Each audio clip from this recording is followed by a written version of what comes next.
Russians. Obviously, there's a lot of money in. Not true. Not true. Russians are pretty posh. They're very posh, but we were just as sophisticated about marketing to South America. They end up pursuing 3 deals together. A real estate project in Phoenix that fails, a project in Florida that fails, and then ultimately the Trump Soho in Manhattan, which opens to great fanfare, but also ultimately fails.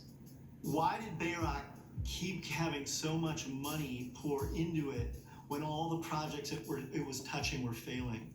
And there's sort of a classic warning signal when law enforcement investigators are looking at a business that is cash rich, but the businesses themselves keep failing, as to whether or not that business is trying to turn itself into a washing machine for dirty money. Specific allegations against Bayrock and the Trump Soho project were made by a former executive in the company. Sater and Bayrock's founder, a Soviet-born Kazakh named Tevkif Arif, were both sued. Felix Sater's own partner, a man named Jody Chris, whom I've interviewed, who also sued Sater, has alleged in court filings that, in fact, that's what Bayrock was. It was a pure money laundering operation that Felix and his other partners in the business were skimming money. It's alleged in court papers that a big chunk of the money came in from Kazakhstan, former Soviet Union, from a chromium plant that was being run by the brother of one of the principals of Bayrock. And essentially money was getting stripped out of the chromium plant in Kazakhstan and whoosh, flown into these failing projects in the United States. And whoosh, does Donald Trump know about it? I think those are some of the questions that Bob Mueller is going to ask Donald Trump about it. It's clear that this is now part of Mueller's investigation. The allegations made by Jody Chris in relation to the use of laundered money in Bayrock, is there any justification, any truth in that? No, that was a extortion, and it was an 8-year legal extortion using stolen documents, which had nothing to do with money laundering whatsoever. All of the cases were thrown out of court, but as you know, the U.S. legal system is interesting, and you could sue anybody for anything, and it was a straight-up extortion. Am I right in saying it was settled in the end? Unfortunately, yes, not by me. I had to settle, but it wasn't my choice. As Trump Soho was preparing to launch, the New York Times broke the story of Sater's criminal past, the barroom violence, and the mafia-backed stock fraud. Sater had become an embarrassment to Donald Trump. Why didn't you go to Felix Sater and say, you're connected with the mafia, you're fired? Well, first of all, we were not the developer there. That was a licensing deal. But your name's on it, Mr. Trump. Excuse me, but I don't know. You're telling me things that I don't even know about. I mean... Sater had to leave Bayrock, but Trump's sensitivity to questions about him never went away, including this encounter with the BBC. But for a year, you stayed in bed with Felix Sater, and he was connected with the mafia. Again, John, maybe you're thick, but when you have a signed contract, you can't, in this country, just break it. And by the way, John, I hate to do this, but I do have that big group of people waiting, so I have to Okay, leave. now hold on. One last question, please, sir. I have to leave. Thank you.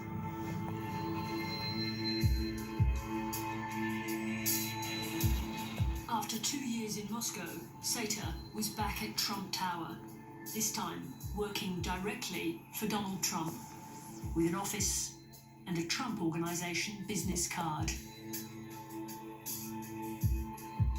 I stepped up to say hello to Mr. Trump, and he asked me to come on board and made me a senior advisor.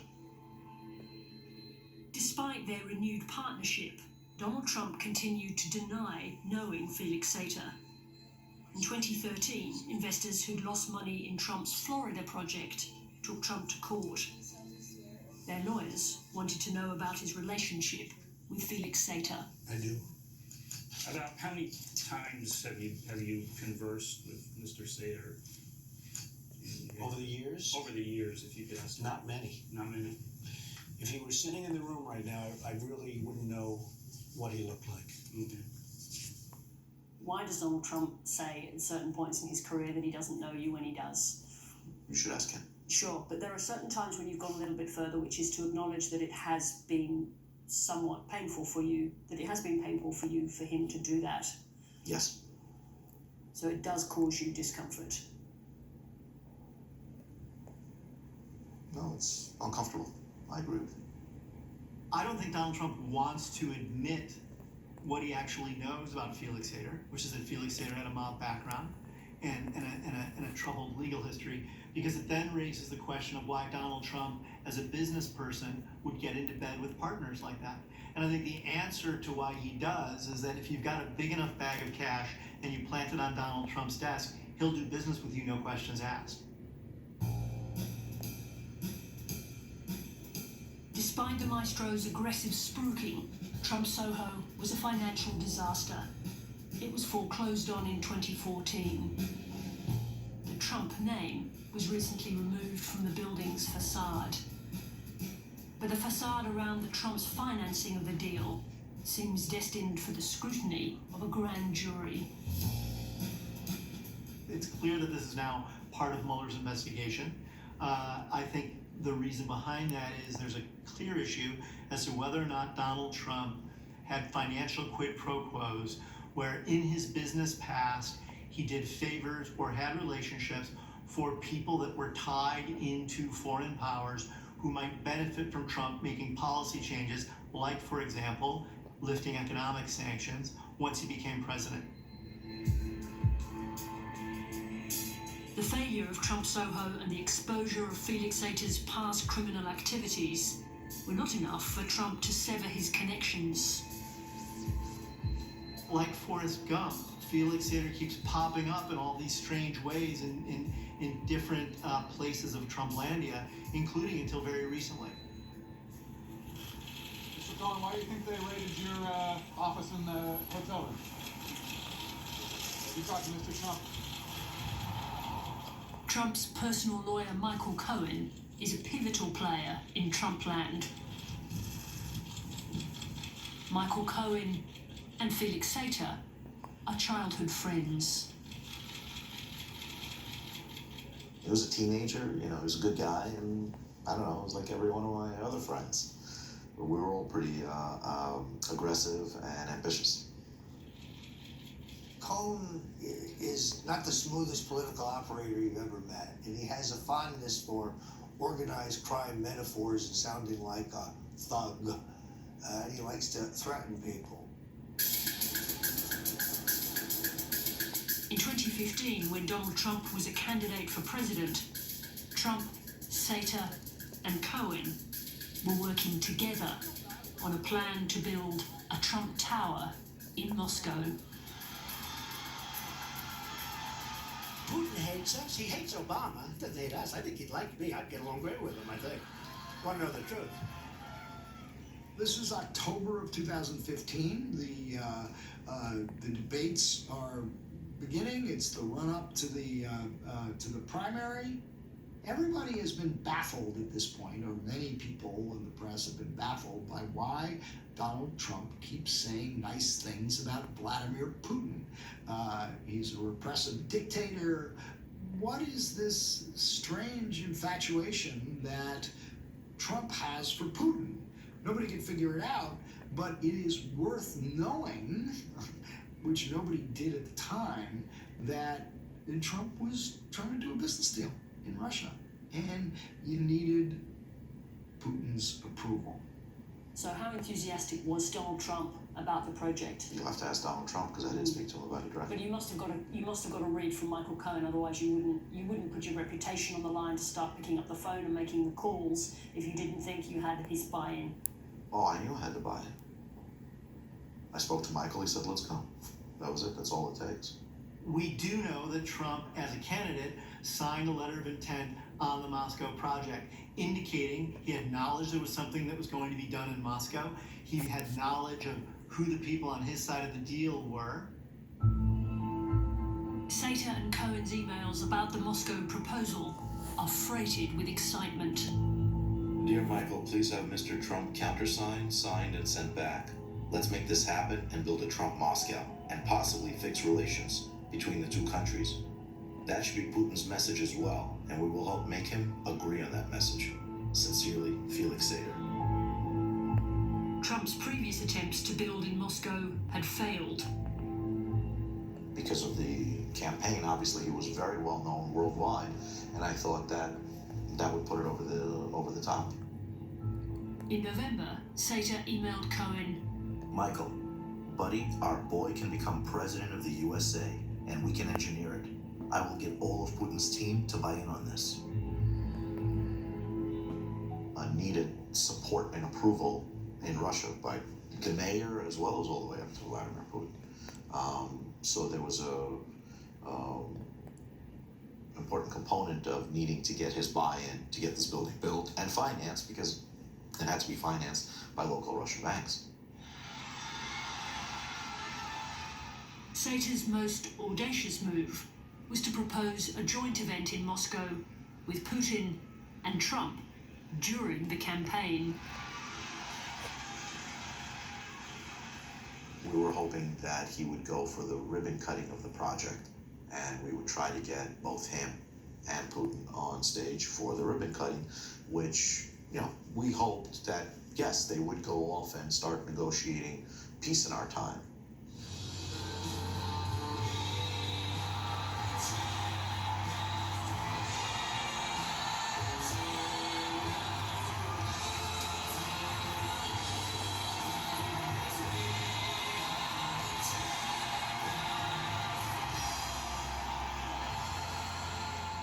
In July 2016, the most unlikely presidential candidate secured the Republican nomination. As his links with Russia became a controversial topic of the campaign, the prospect of a business deal with Putin evaporated. But zero, I will tell you right now, zero, I have nothing to do with Russia.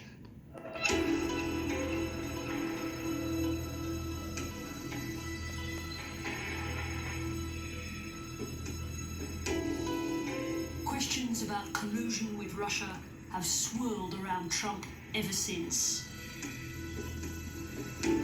His long winter of discontent continued through spring, with a steady drip of allegations and a widening investigation by the special prosecutor into the business affairs of the Trump Organization. Among the dozens of questions Mueller now wants to put to the president, what dealings did he have about the Moscow project during the campaign? Have you spoken to Special Prosecutor Robert Mueller? No comment. Do you believe that Trump or his close associates colluded with the Russians? Absolutely not. Why are you so sure? Because I don't believe that Donald Trump would collude with a foreign power to the detriment of ours. Do you think that Mr. Trump is vulnerable in terms of his business history and Mueller's the point investigation? is, as Alan Dershowitz has written, the average American commits 3 felonies, maybe 5 felonies a day inadvertently. The awesome power of an unbridled federal prosecutor who doesn't have to just look at Russian collusion, but can look at every molecule of your being, your business, it's chilling.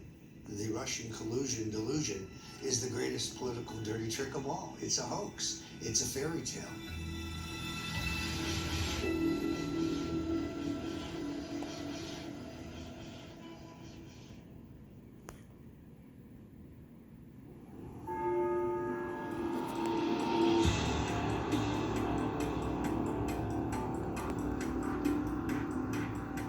The Russians clearly were interested in penetrating the Trump campaign.